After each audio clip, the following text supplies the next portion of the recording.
జీవితమంతా చర్చి సేవకి అంకితం ఇచ్చిన క్రైస్తవ మత పెద్ద పోప్ ఫ్రాన్సిస్ కన్నుమూశారు. ఆయన మృత్యువార్త ఇప్పుడు ప్రపంచమంతా చర్చనీయాంశం అవ్వడానికి ఆయన పేరు ప్రఖ్యాతలే కాదు, ఆయన మరణించిన రోజు ప్రత్యేకత కూడా ఒక కారణం. ఈస్టర్ మరునాడే ఆయన దేవుణ్ణి చేరడం వెనుక దైవ కారణం ఉందని క్రైస్తవులు మరింత బలంగా విశ్వసిస్తున్నారు. వాటికన్ సిటీలో ఆయన మరణించగానే వార్త తెలిసి ప్రపంచ నలుమూలల నుంచి క్రిస్టియన్స్ ప్రార్థనలు చేస్తూ కన్నీరు మున్నీరయ్యారు. గత కొంతకాలంగా పోప్ శ్వాసకోశ వ్యాధితో బాధపడుతున్నారు. 88 పోప్ ఫ్రాన్సిస్ ఆదివారం ఈస్టర్ వేడుకలకు హాజరయ్యారు. ఈస్టర్ సందేశం కూడా ఇచ్చారు. ఆ తర్వాత ఆయన తుది శ్వాస విడిచారు.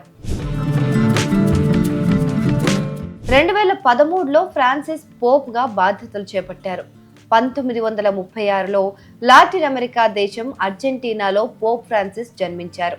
ఆయన అసలు పేరు జార్జ్ మారియో బెర్గోగ్లియో.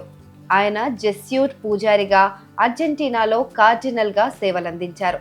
పోప్ గా ఆయన వినయం, సామాజిక న్యాయం, పర్యావరణ సంరక్షణ, అంతర్ధార్మిక సంభాషణలపైన దృష్టి సారించారు.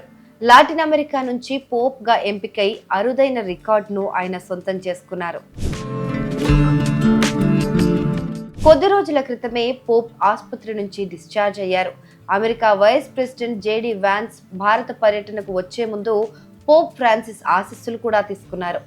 పోప్ ఫ్రాన్సిస్ రష్యా ఉక్రెయిన్ యుద్ధాన్ని తీవ్రంగా వ్యతిరేకించారు. రెండు దేశాలు శాంతిని పాటించాలని పలుమార్లు సందేశాన్నిచ్చారు. గాజాలో కూడా శాంతి నెలకొల్పాలని పోప్ ఆకాంక్షించారు. పోప్ ఫ్రాన్సిస్ సోమవారం ఉదయం మరణించారని వాటికన్ కామెరెంగో కార్డినల్ కెవిన్ ఫెరల్ ప్రకటించారు.